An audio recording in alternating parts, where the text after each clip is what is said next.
Hey, listeners, I'm currently on a break so that I can rest, write, and prepare new episodes of the podcast, which will begin airing on Thursday, September 11th, 2025. I am so excited about that episode, which is going to be with Dr. Ingrid Clayton, where we're going to discuss her new book on fawning. It is going to be amazing. Until then, I've curated an encore season of some of the most popular episodes thus far.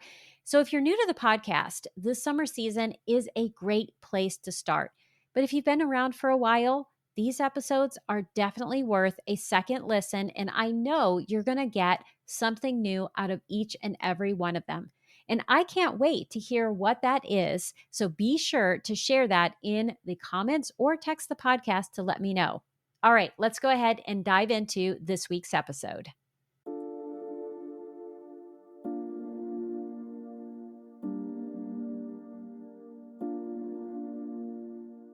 Welcome to Writing Your Resilience, a podcast for writers who want to create stories that change lives, especially their own. I'm your host, Lisa Cooper Ellison. As a writer and trauma-informed writing coach, I'm here to guide you on a transformative journey through the art of writing, self-discovery, and resilience.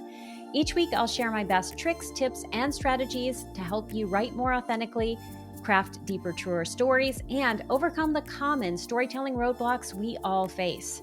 Together, we'll explore how to bounce back when life gets tough and stay connected to your inner calling. So grab your pen, your notebook, and an open heart. It's time to do the work that changes the world, one story at a time. I met Lennie Echterling in 2009 when I entered the graduate program in counseling psychology at James Madison University. In fact, Lennie's work in crisis intervention was one of the reasons why I chose this program. Lennie has more than 40 years of experience in promoting resilience, particularly during crises and disasters. He's worked with landmine survivors in the Middle East and has served as a crisis counselor, consultant, and trainer following some of the world's biggest disasters, including hurricanes Katrina and Rita, the tsunami in India, the 9/11 attack at the Pentagon, and the shooting at Virginia Tech, just to name a few. Yet despite the heavy work he's done, Lennie has remained a lighthearted, gentle, and compassionate man who's as quick to tell a joke as he is to sit with you through your darkest hour. During the 3 years when I worked with Lennie, he supervised my graduate assistantship and EDS project and served as my mentor. Like many of the people who graduate from this program, I'm also honored to call Lennie my friend. To learn more about the numerous things Lennie has done around the globe to promote resilience, please see the show notes. Before we get to our conversation, I have a few questions for you. Have you ever been a victim of toxic positivity or felt like people have dismissed your pain? Has being dismissed made it more difficult to trust others? Have you heard the word post-traumatic growth and wondered what it means? In what ways have you grown as a result of the challenges you faced? I hope you'll ponder these questions as you listen along. Now, let's get to my conversation with Lennie Echterling. Hey writers, I'm interrupting this episode because I am so excited about what I have planned for you. This fall, I'm teaching Free Your Voice, Fuel Your Motivation, a 12-week mindful memoir writing course where you'll claim or reclaim the voice you've been missing, write joyfully, and learn how to lean into your writing strengths. Because this is an intimate experience, applications are required, and I'll begin accepting them on August 1st. In the meantime, if you want to know more, click today on the link in the show notes and hear why my former students call this not just a game changer, but a life-changing course. Well, hello, Lennie. I am so glad that you are here on the Writing Your Resilience podcast. Welcome. Well, thank you so much. I'm so glad to see you. Me as well. It is such a gift to be in your presence. And just before I hit the record button, we were talking about how long we've known each other. And we met in 2009, which is 15 years ago. I can't believe it. Yes, and I still remember so many times. Well, you worked for me too. You were not only Right. a student, but you were a graduate assistant, and then working with you on your EDS research project, which was a pleasure to read and to work with you on. And so it's been wonderful to keep in touch over the years. Well, and the work that I did on my EDS project, and since people are now going to be wondering, A, what is an EDS project? And B, what did you do? An EDS project is an educational specialist degree project, kind of like a dissertation. It would say dissertation light. Does that sound like a good way to describe it? Well, probably not when you're in the middle of doing it. It doesn't feel light at all. That is very true. It does not. So I was working on that to get my degree, and I worked on some suicide prevention walks. And we were looking at how do you build these in a very resilient way. And a lot of the work that I did for those walks and as a part of that program really serves as the foundation for everything I do now and for this podcast. That's wonderful. That's great to hear. So I bring everything I did at James Madison University right with me. Yes. Well, well, I was also a student of yours. Yeah. That is true. And I think we're going to talk about that in a couple of minutes because Oh, I great. was reviewing some of the things I sent to you along with the questions, and I'm like, this was happening at about the time when you wrote this. So we will get to that soon. But for now, Mhm. would you like to tell people what you do and your relationship with both resilience and with thriving, which is something that you teach? That's right. And you put it in the present tense. And I like to point out that, well, I am retired, but I still feel that teacher role. I have dreams about it all the time. And there are plenty of opportunities that come up with strangers or friends or relatives where I'm doing volunteer work, where I'm in that feeling that I'm recalling my teacher, skills once again. So it's there. And my current research right now is to revise a book on crisis intervention that I had written, and it was published before the pandemic. And Yeah. so we have so many, this is horrible to relate that we have so many incidents of mass violence in our Yes. society, as well as the pandemic, as well as natural disasters, hurricanes and fires and so forth, that I wanted to update the material in the book to be much more current and relevant. So that's what I've been doing now. I am so glad that you're doing that because I have that book actually right here, my old copy, which anyone who's Yay. watching the video can see. The title of the book is Crisis Intervention. And yeah, so much has happened. And it feels to me like we have a crisis just about every other week. There's something else going on, and it can make your heart so heavy. What have you learned both from your research, and also I just want to point out that, while we were working together and beyond, you didn't just study this academically. You were out in the field working with people experiencing crises like the firefighters who were, taking care of people during 9/11, people who had Right. experienced hurricanes. You were working with landmine survivors in other countries. What have you learned from all of these people in your research about resilience and about dealing with crisis? Mhm. Well, I've learned so much, and it's been really a blessing to me to have those encounters over the years with landmine survivors. For example, when Ann Stewart and I went over to Beirut in Lebanon to work with landmine survivors, our focus was on resilience, was not Yeah. to see these as poor, pitiful victims, but instead as resources so that 28 of these participants came together for training so that they could go back to their villages and to their different countries in the Middle East and begin to design programs to assist other landmine survivors who come up in their community. And I can't remember a workshop that I laughed so much and had so much fun with. In addition to the pain, we weren't Mm-hmm. going to deny the horrific experiences they had. And I cried very often as they would tell their stories and Yeah. share them in our group. And at the same time, they felt a powerful, powerful sense of community that they were sharing this with fellow survivors who had been strangers to them before this workshop. So I learned the power of storytelling, and I watched your previous episodes where you talk about storytelling a great deal, and the immense therapeutic power that stays Yes. with me. And I notice that I'm touching my heart as I do this because they did touch my heart. And speaking of that, I remember when you went on that trip and it may have been that trip or a different trip that had a similar theme, but I Mm-hmm. took a crisis intervention class with you soon after, and you had this exercise that you had people do where you had this heart. You remember the heart Yes. exercise? Could you Yes. share a Yeah. little about that? Well, I don't know. It varied in so many times. What was the version that you got? I'm thinking back on it now, but we had to, I think, write down something that we were carrying with us that made us feel cared for or loved, Mm-hmm. so that we could be reminded in the midst of the tough things that we were going through that we were not alone. Does that ring a Wonderful. bell? Yes. Oh, yeah. Yes. That was one of the versions. So, and that reminds me that my wife's birthday was 2 days ago. And so I arranged for friends and relatives from all over the country to call her that day, and she wasn't aware that I was doing that. In fact, it was obvious that it was a surprise because when I sent all these messages to people, I forgot to put her phone number in it. And so then somebody asked for it, and I said, "Oh, well, you can tell that Mary Lou is not a part of this because she would have said, maybe you should put their phone number in, to make it complete."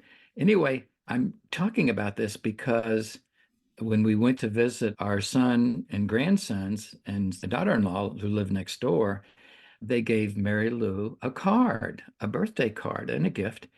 And our older grandson only speaks through his eyes. He's in a Mm, wheelchair and he has multiple challenges. But Mary Lou showed him the card and he loves to be read to. And so he turned the page. And so Mary Lou's reading the card to him. And she must have read it to him about 20 times. And he would keep turning the page, wanting for her to continue. And then she passed the baton to me and said, take over. And so I read it to him 20, 30 times. And the message stuck with me, and it was happy birthday. And then our second grandson wrote in the card, happy birthday, Mimi. That's his name for her. Number 75. So it's like she's a football player or something. mm-hmm. And then it said, may you be surrounded by all that brings you joy. Mm. May you be surrounded by all that brings you joy. And I can repeat it because I know it by heart I'm sure you after do. after James taught me, it's over and over again. And that's exactly what we were talking about right here in that exercise with the heart. What do you carry with you that brings you joy, that reminds you of your support? Yes. And that's where I have what I call triggers for resilience. Mm-hmm. And I know that you have trigger warnings in your material, which is wonderful. I also think we need to consider that we also have many objects or messages that remind us of resilience, who cares for us, and so forth. So that's what I have with me at all times. I love that you said that. And I'm going to bring this with me to AWP, which is the Association for Writers and Writing Programs Conference, which I'll be speaking at in a couple of weeks. Because one of the pieces of feedback or wisdom that I received at a conference, I can't even remember who said it or how long ago it was, but they were talking about going back and writing about difficult material. And Mhm. they said, Mhm. don't go back alone.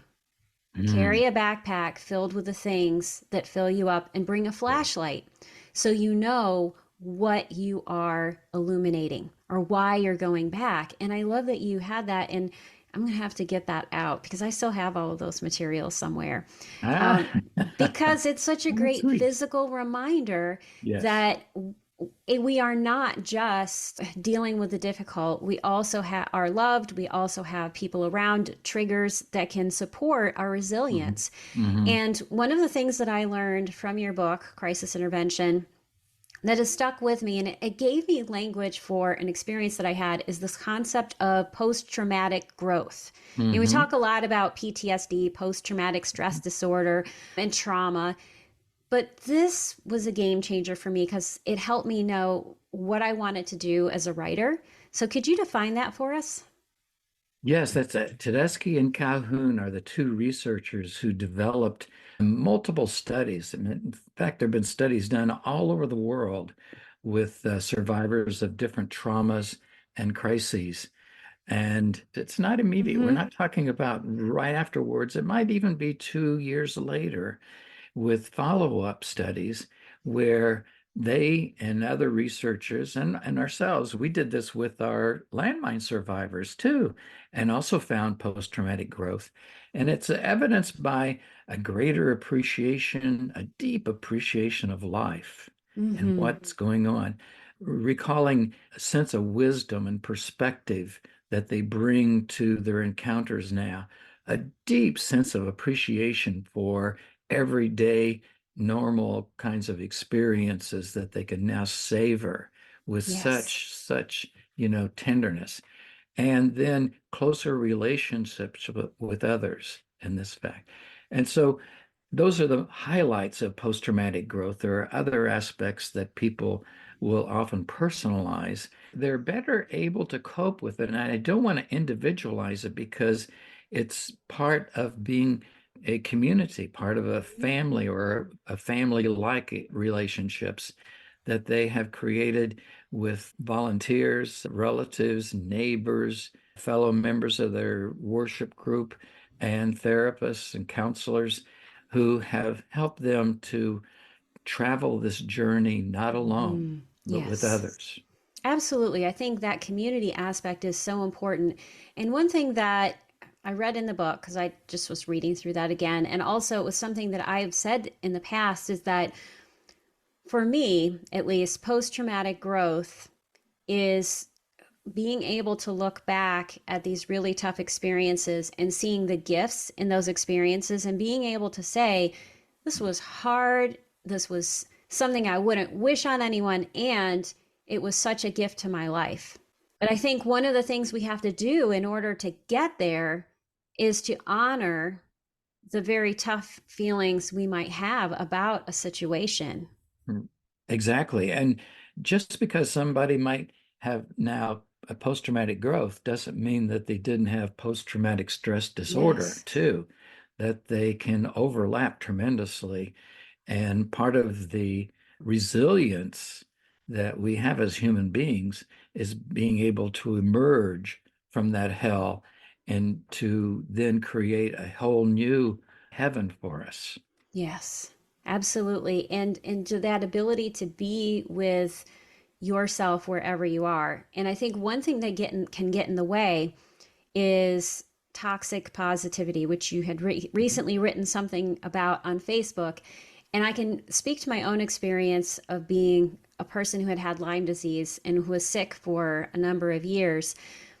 I found myself being a victim of that in the beginning because I didn't want to be sick. And I felt like, well, if I just imagine my, recovery, and if I just focus on like, I'm going to get better at this certain time in this certain way, it will happen. And the reality was, I was in a state of hell. I was absolutely miserable. And on Mhm. top of the misery of the disease, I was experiencing shame and guilt, and I was stuffing my feelings about the disappointments I had about being sick at this time when I felt like my life was opening up for me. And I think it can cause so much damage. What have you learned about positive toxicity, and how are you personally working to combat that? Because not only are you this learned person who knows all of these things, you are walking your talk because you are also a cancer survivor. That's right. Yes. And I had forgotten just how long that's been ongoing. Yes. I think the earliest diagnosis was about 2016. Mhm. It- I was in treatment earlier, but they weren't definite about the diagnosis of cancer. But I found that the phrase toxic positivity is one that Mary Lou brought to my attention because Mm. as she's been dealing now with breast cancer and the treatment, that she found that so many times that people who were wanting to be very supportive, but we're also saying, "Oh, you're so courageous and you're my hero and just stay determined and keep positive. You can do it. I know you can." And they're acting more like cheerleaders than they were as friends who could also empathize and understand the Mhm. anguish and pain and the fear that was engendered by the cancer too. So that was one of the reasons why I've put that in the new edition of the crisis book, because that is something that I wanted to make sure that because we might want to highlight the growth of somebody, that we don't ignore the pain too. Yes. And I tell my students, you empathize with the crisis, but you're curious about the survival and the potential for thriving that you're picking up as we go along. But you can't deny that this is so painful and difficult.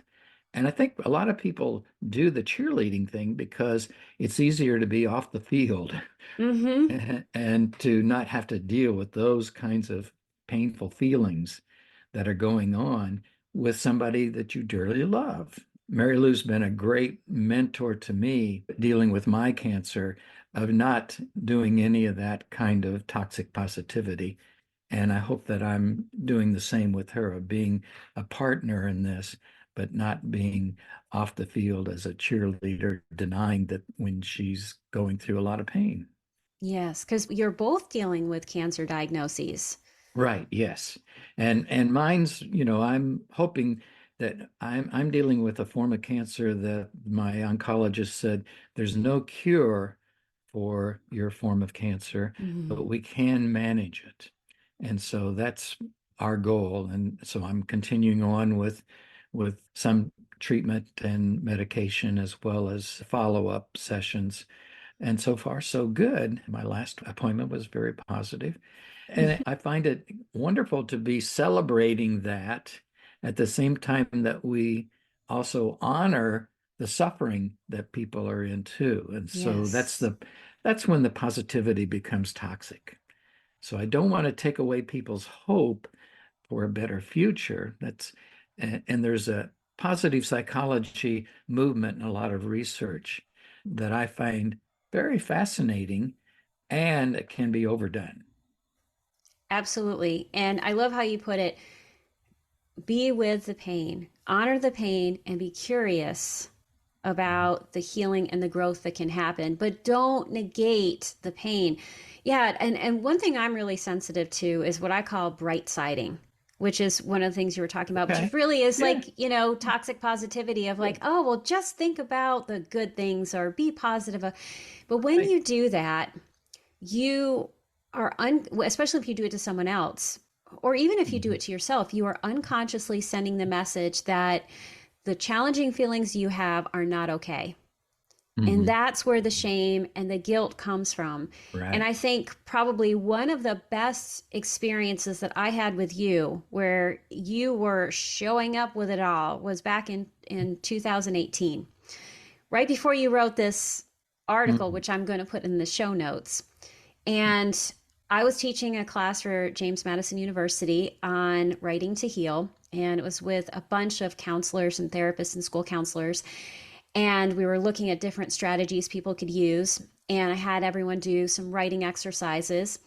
And what you brought to the table was a story. It wasn't a story, it was really an essay because it was true, about an experience you had with your students because you had this initial diagnosis or these treatments you were having in 2016, but in Mhm. 2018 you got the diagnosis right before a class, and you were talking about what you did with that class, which I'm going to give you a chance to talk about in a second. And then we processed it again together, and there were tears and there was holding space. It was so beautiful. So could you talk about what happened? Yes, it was a great experience for me. Well, first of all, it was a shock because when there was this analysis done of a growth that they had taken off and did a biopsy, and I was sure that okay, they're going to find yeah, that's fine, it's benign, no worries. But instead, I got the word this is malignant. Yeah. you need to be coming in for a treatment of cancer. Mm-hmm. And reeling from that, I'm digressing, but this is for a reason. Mm-hmm. Every year, Mary Lou and I watch It's a Wonderful Life. And it's, the classic Christmas story, Jimmy Stewart, and Donna Reed. And George Bailey is considered the hero of this story, and he's dealing with a crisis in his own life, Mm-hmm. and then the whole community comes in to support him. Well, the reason was that his wife, Mary Bailey, was the one who contacted everybody to get them to come Mm-hmm. in to help him through his crisis. And that she is actually the hero of that story. It's not George Bailey. I mean, he's the beneficiary of it. And that's what I find going on oftentimes in people's lives is that these other people make a difference. So that are off on the side.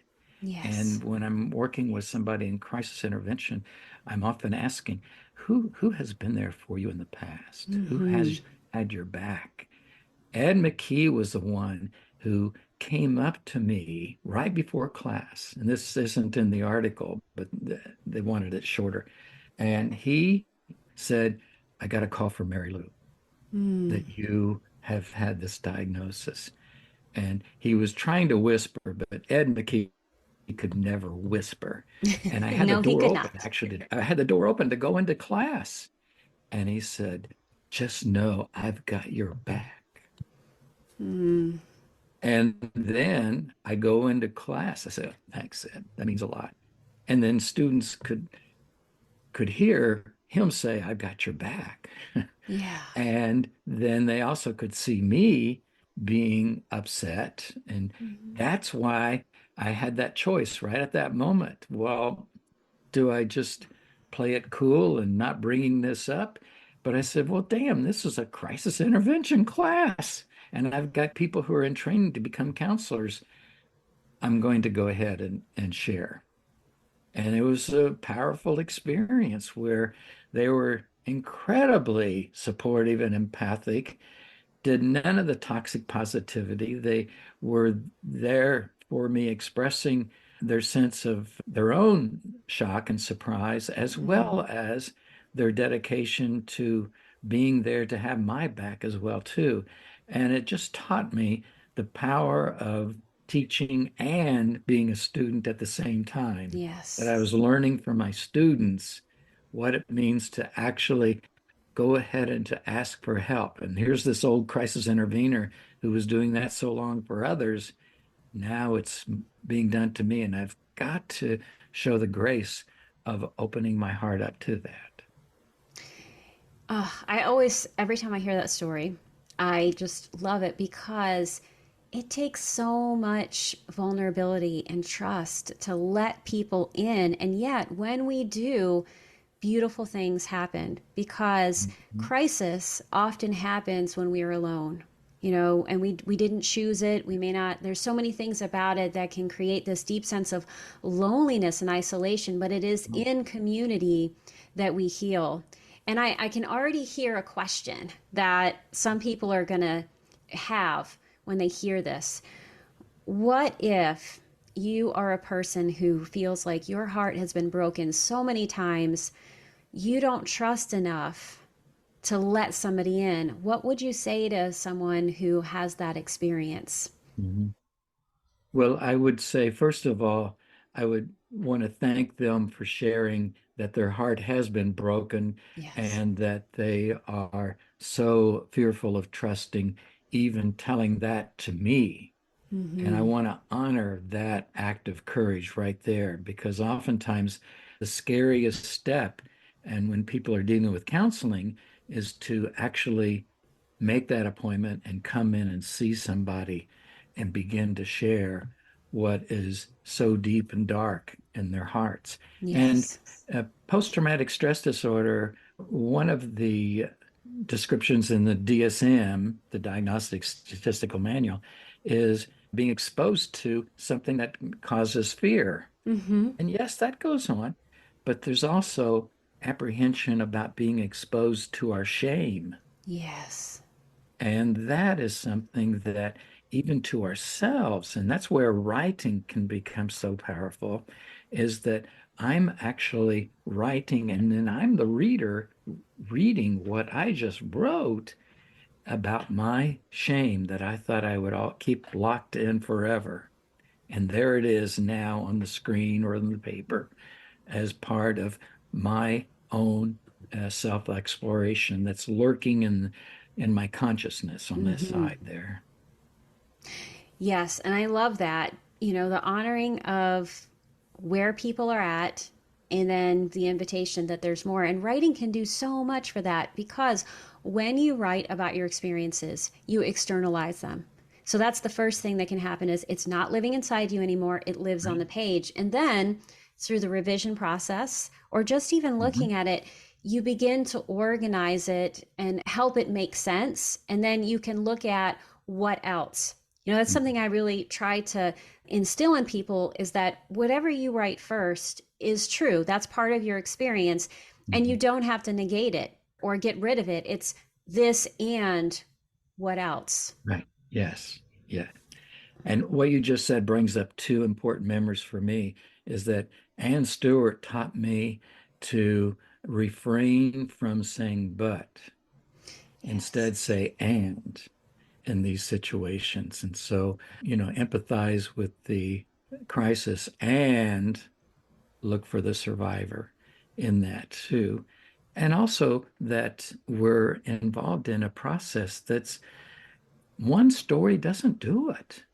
Right. Yeah, that story is true, but and especially with crisis experiences, that there's this need to retell.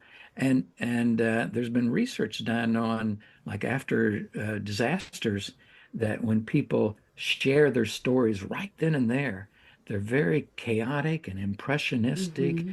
and so emotional filled that it's often hard to put into words. And Yes. especially with kids, drawing it seems to be a better way to give their first draft of that story. And then people have a need to tell that story again and again and again and again. And each time they are at a different place.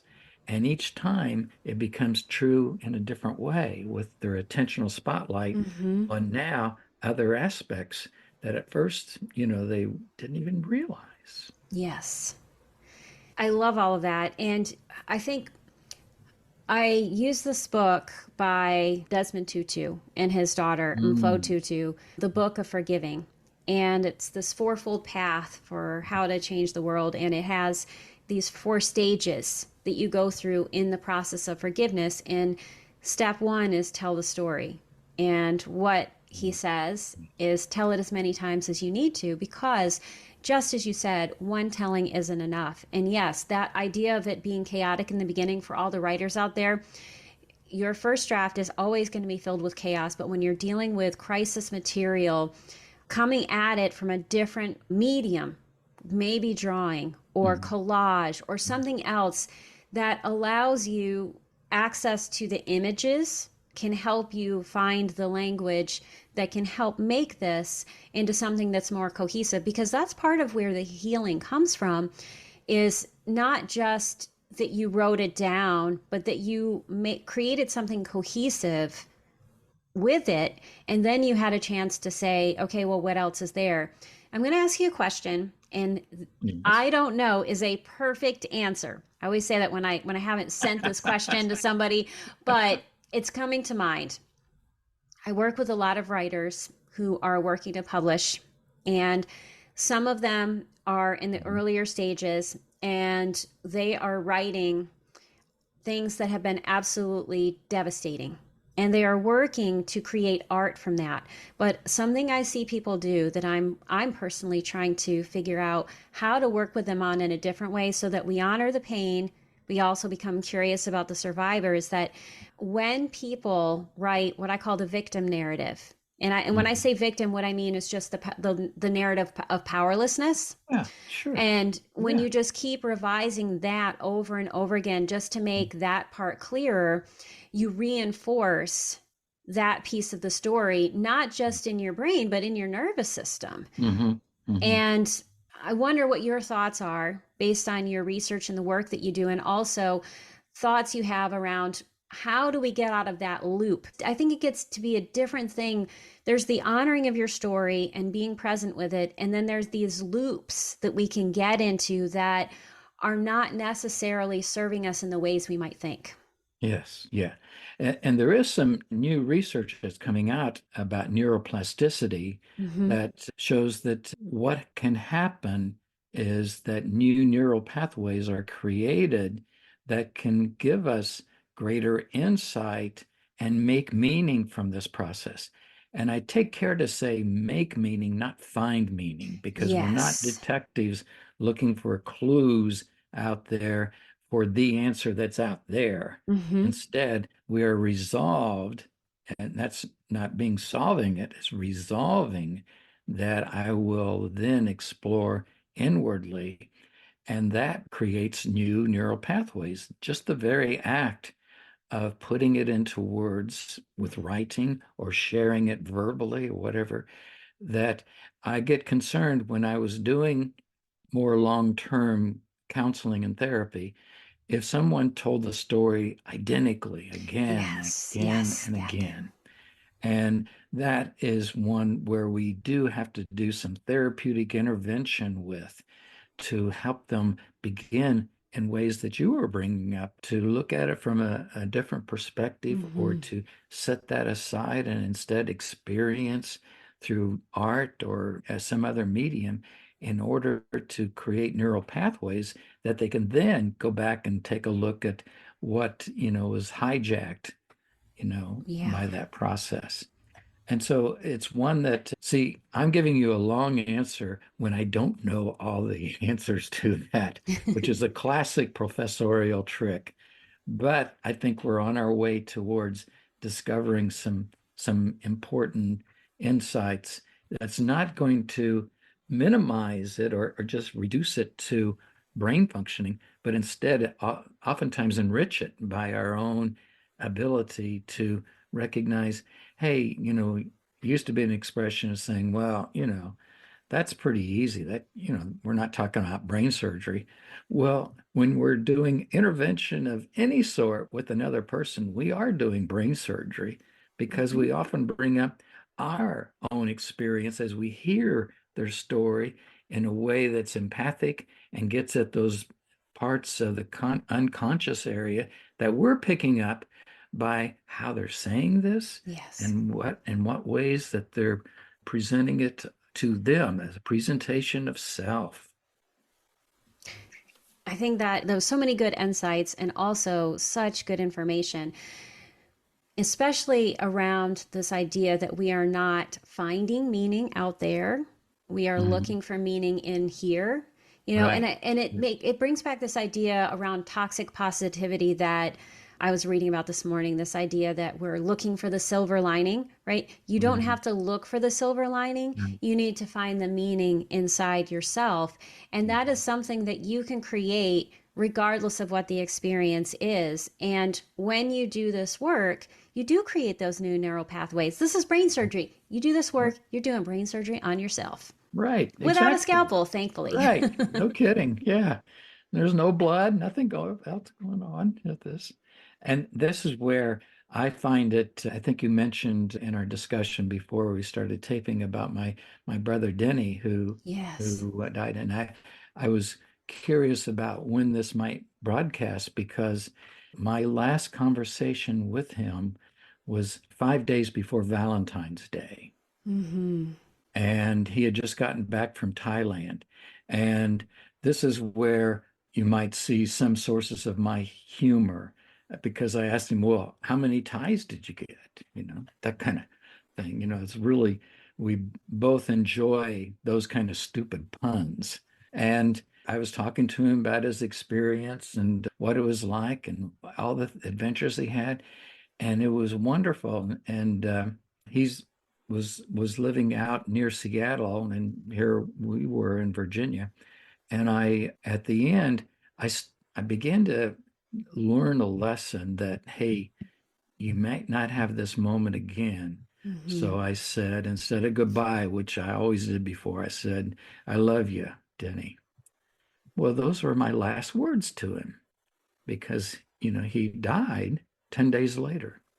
So I found that to be so important for me that I take the time to look at every single opportunity where I might do an act of kindness or to show gratitude or to share my feelings of compassion and love for somebody. That's been a lesson I've taken with me. And so I've told that story a number of times, but each time I hope I tell it from a different place so that I am now someone who's had the experience of being, a patient and who's been dealing with my partner who is dealing with a life-threatening illness and who wants to savor every moment of the chances Yes. to say, be kind. So, so, so important. And, the fact that we both lost brothers suddenly is something that's been a Right. bond, 'cause Yes, that's true. that conversation you had, it sounds like it was on February the 9th. Is that correct? Or was it the February the 8th? You don't have to do the It math. was pretty close to that. Yeah, because it was before Valentine's Day, February 14th. So, yeah, February 9th sounds right. 8th could be. Well, February 8th is the anniversary of my brother's death. And every time I hear that story, I think about the piece of post-traumatic growth that I learned. And it was something I had to really wrestle with was that, before my brother died, we had been chatting on AOL. This was back in 1997 when, all of this was brand new. Mhm. And because it was brand new, it would go off a lot because we were on AOL and, you'd get kicked off and try to get back on again and again. And we didn't get back on this last time. And there was something that said to me, like, you need to say, I love you. You need to say, I love you, because we always Mm. did. And I had this thought, well, there'll be another time. And then, of course, there wasn't. And that was such a piece of guilt that I had because he died by suicide. And, you know, but also he taught me so much about how you have to make sure you listen to your body and you say these things and you do this. So it's, for me anyway, what I would say is that I always try to make that a practice. But if I ever find like there's more to say or more to do, if I have this tug inside, right, that's like, no, you haven't done it enough, or with this situation, I never hesitate to go back and say what else is on my mind and in my heart. And every time I hear you tell that story, which I've heard it several times and I love it every time, it reminds me of that gift that we give to other people, and how, even if we had a situation where we couldn't give it before, every time I say I love you to someone or I offer that kindness, I know it repairs that what happened before. It's like I'm giving that gift, I'm paying it forward. Mhm, mhm. And there was research, I don't know if this is still the case, but I hope it is, that the profession that got the most were teachers, that they got Valentine's. And in fact, there are far more Valentines expressing that kind of love than romantic love. And so I find that just very, very enriching to know that we're looking at all kinds of love at Valentine's Day, not just the romantic ones, and that there are so many people out there that would be touched by our communicating how much they mean to us.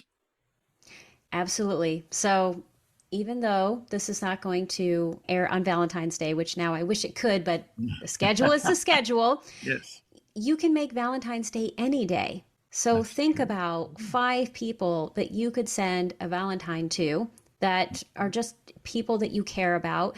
You can send it anytime, and you have no idea what meaning they'll make from that, or how it will touch their day, and how it will impact how they treat other people. So it's not just, the one drop and you have hit a ripple to the next person, but it keeps going on, further and further.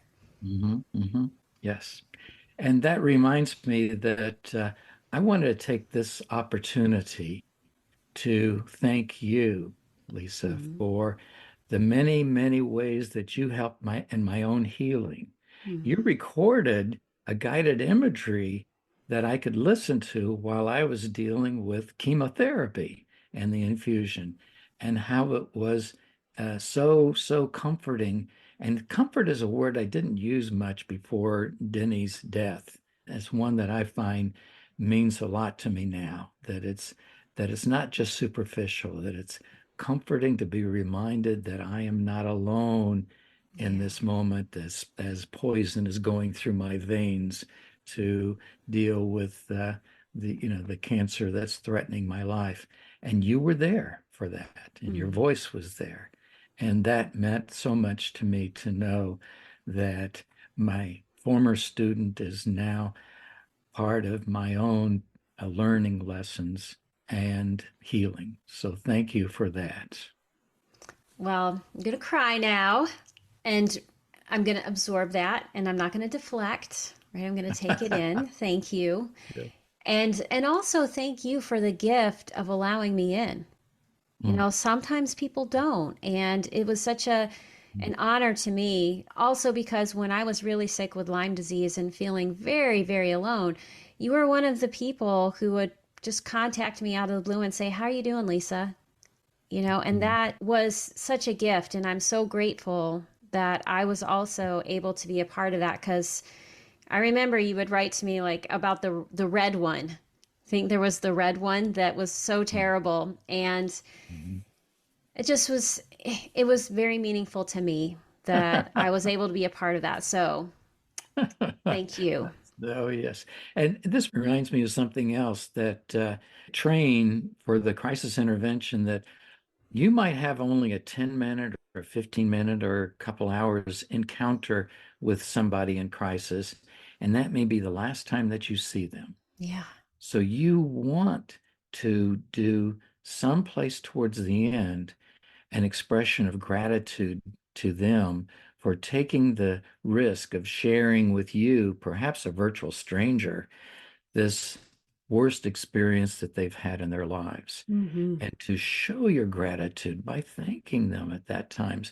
And I think that that's something that in our training of therapists we've totally ignored is how the therapist can show gratitude, because the post-traumatic growth we've talked about, that there's been research on counselors and therapists vicariously experiencing post-traumatic stress, where they begin to take on their own symptoms by hearing these painful stories, horrific stories. And there's also research showing that we can experience vicarious post-traumatic growth by what we've experienced with somebody's resilience as Yes. they've shared their stories with us, that we can take away and feel and be heartened by and enlightened by and inspired by. And so, what I would say to all the writers out there, because we have a lot of people on here who are writing, that one thing you can do when you are bearing witness to your own story is just say thank you to yourself for having the courage to come to the page.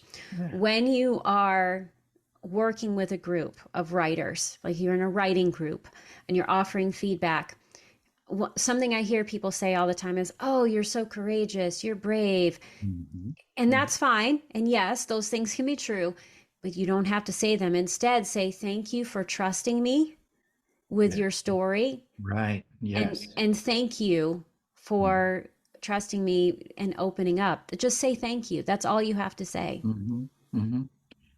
And it's wonderful for somebody who's feeling isolated and so shameful to hear themselves being thanked. Yes. What a gift that is, that I've somehow, some way generously offered something of value to another person, and that person's thanking me, for being open about something. And I want to Absolutely. share something else Hmm. with you here. This is something I'm reaching for something.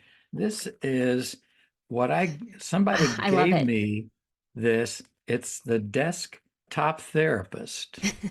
And she's a dear friend of Mary Lou's, and she sent her a gift, but she saw this and thought of me.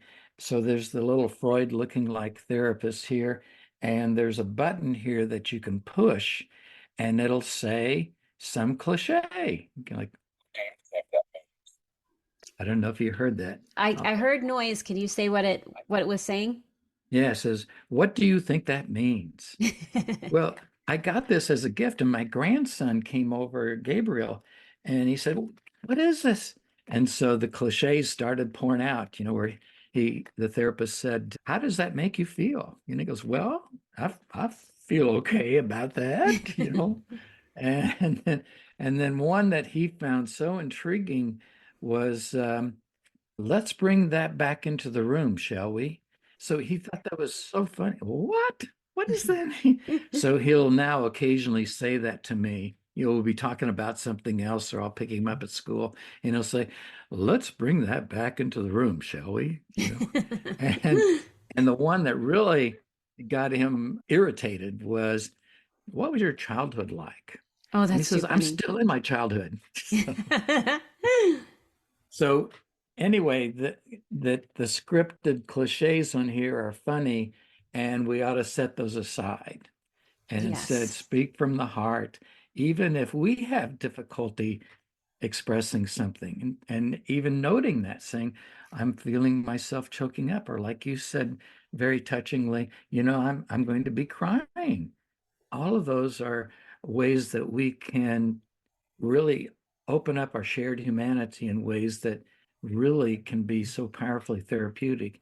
And when you're writing, that's something that you can talk about, being a meta writer. As I write this, I'm finding that this is going on for me, and to be writing that as well too, as a way. And Pennebaker is a social psychologist who Mhm. did research on the therapy of writing, who found that in these classic goal studies, where one group is randomly assigned to write about the worst thing that ever happened in their lives, and the others are randomly assigned to just write about day-to-day mundane things, that the ones who wrote about, their traumas, their disappointments, their crises, then 6 months later, their health was much better, Mhm. and they're less likely to have gone to the college health center. And in so many other ways, by dealing with that is therapeutic in and of itself, and putting that into words. Absolutely. It takes the chaos of experience and creates sense around it. And yes, I've read Pennebaker's books. I love what he has to say. I always also do like to couch this because in the writing community, his work is mentioned a lot. Hmm. And all of his studies were for people who were writing and then they did not read it again and it was never for public consumption.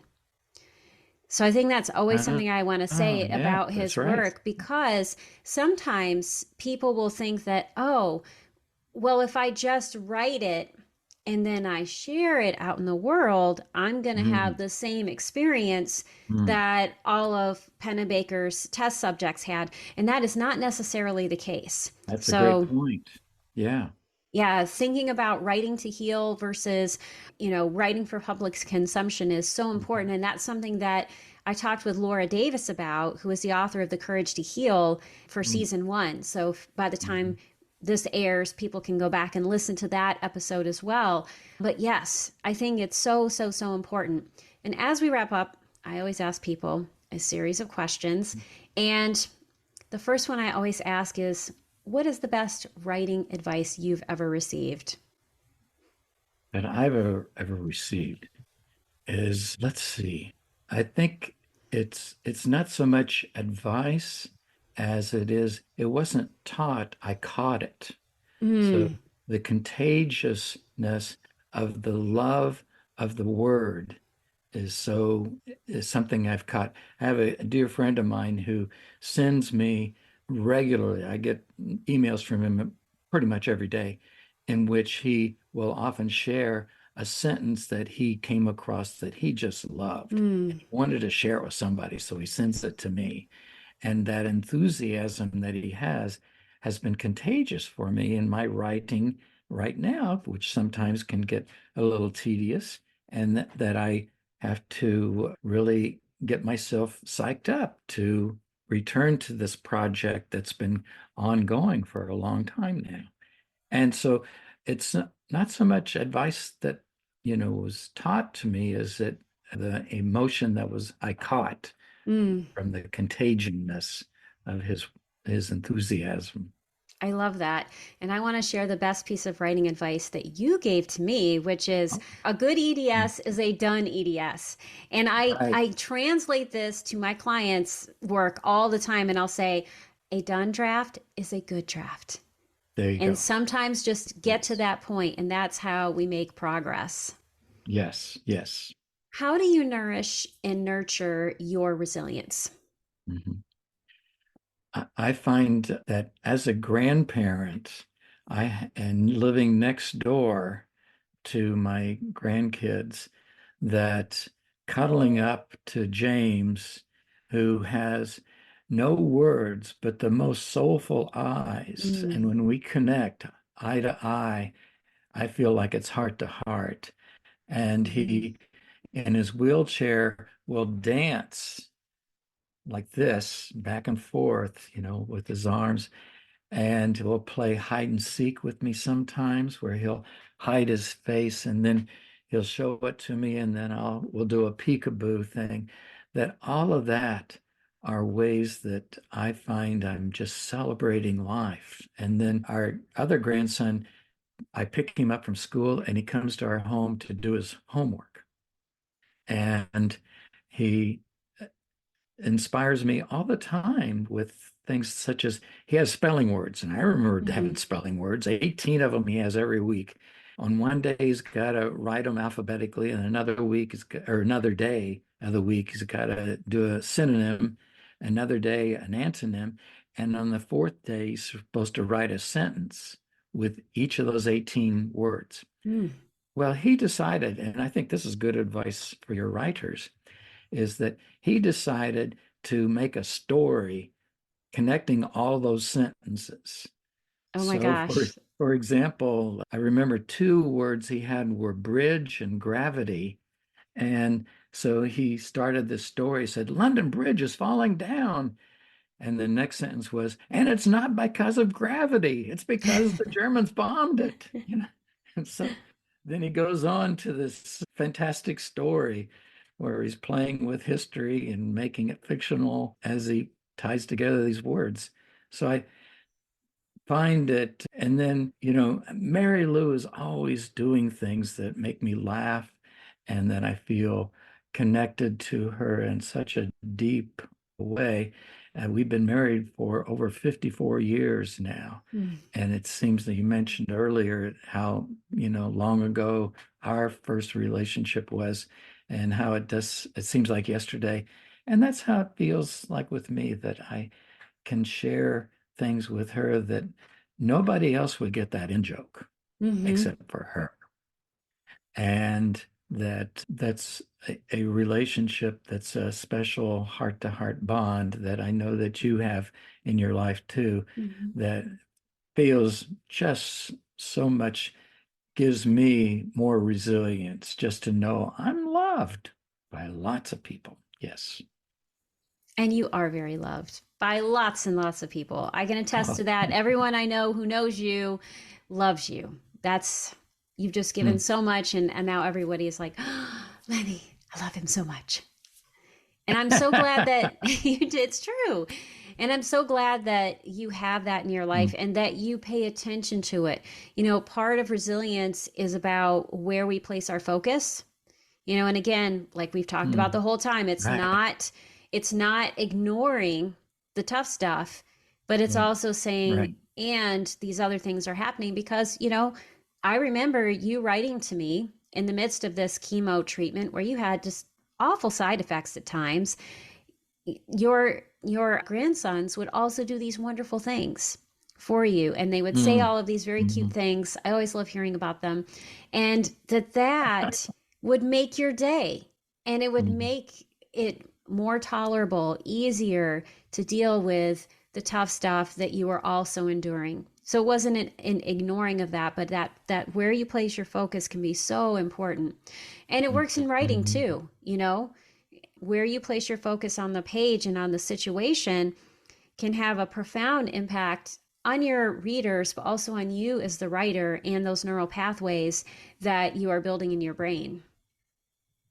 And I'd like to mention something else that for me, writing isn't just something for publication. Writing can be a silly poem that I write to a member of the family, or writing can be the annual Christmas newsletter that we send out. That this is a 30-second edition of that, Oh my gosh, where 30 we seconds. have parodies of whatever's happening in the news. It's called the North Pole Inquirer, and so we're talking about the Grinch often, and Frosty, and Mm-hmm. Santa, and reindeer. All of those come into play here. I think in the most recent one, I had Santa decided that his naughty and nice list was getting too complicated, so he had artificial intelligence take over, and it decided that only robots were nice enough to be on the list, and all the human boys and girls were taken off because, the bar was so low for them. So I have found that I want to picture in my mind the reader when I'm doing Mm-hmm. these things as a way of saying, here's what I'd like to share with you that's silly and goofy and also feels heartfelt, that I wanted to share with you. Yes, and I think that's so important because, I work with a lot of writers and they think that everything has to be for, we'll call it publication. I'm putting that in quotation marks for those of you who can't Mhm. see it, in the sense that it's going to go to a literary journal or it's going to get a publisher or, it's going to become a book. But sometimes writing for the joy of writing and the joy of connection and just the fun of it can be so helpful. And I have another book here that you wrote, which I find to be absolutely delightful. And that I'm holding up right now Oh is my Good gosh. Night Jung, which is a play on the classic Good Night Moon. And it's so fun to read. And, it's such a nice counterbalance to some of the headier academic work you do. And the Mhm. work you do in Mhm. crisis and dealing with trauma and writing about that is like this fun little book. It has a bunny character who is Jung, and you can look it up online. It's very fun. So I love that you bring that up because I think bringing joy into the process is so important. And it's such a nice balance to maybe some of the heavier work that we do. Well, if people want to learn more Right. about you or they want to continue this conversation with you, what is the best way for them to connect? Email is fine for me, and you can post that on your notes there. And I'd love to hear from people. By the way, I just sent that book to a former student, doctoral Oh, student who nice. just had a baby. Her baby's newborn, but got a taste of the Jung in there. Nice. And one of my former students was from Bulgaria, and I had to try to find a way to rhyme Rogerian, Oh, and Bulgarian was the one I came up with. So she thought I was writing it, to her. That's a that's the easy way to connect with me. yeah. And so Lenny's email address will be in the show notes. And also for those of you who might be thinking, like, who is Jung and what are you talking about with Rogerian? Carl Jung did psychoanalysis, and so he is a prominent person in the field of psychology, and so is Carl Rogers. I want to thank you so much for being on the podcast today. It was such a joy to talk with you. Thank you so much, Lenny. My pleasure. This has been wonderful to reconnect. Thank you so much. Thank you so much for listening. If you'd like to learn more about this week's guest, please see the show notes for this episode. But before you go, I would love it if you would text the show if you're on Apple Podcasts or Spotify, or leave a comment on YouTube letting me know your biggest takeaway for this episode or what you loved most about it.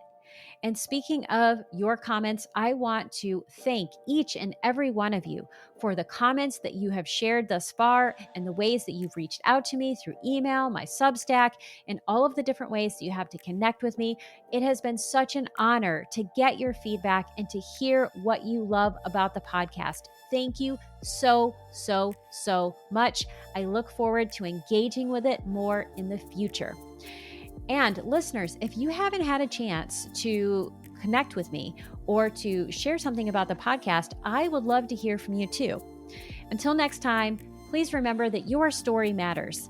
And as you work on it, you change lives, especially your own.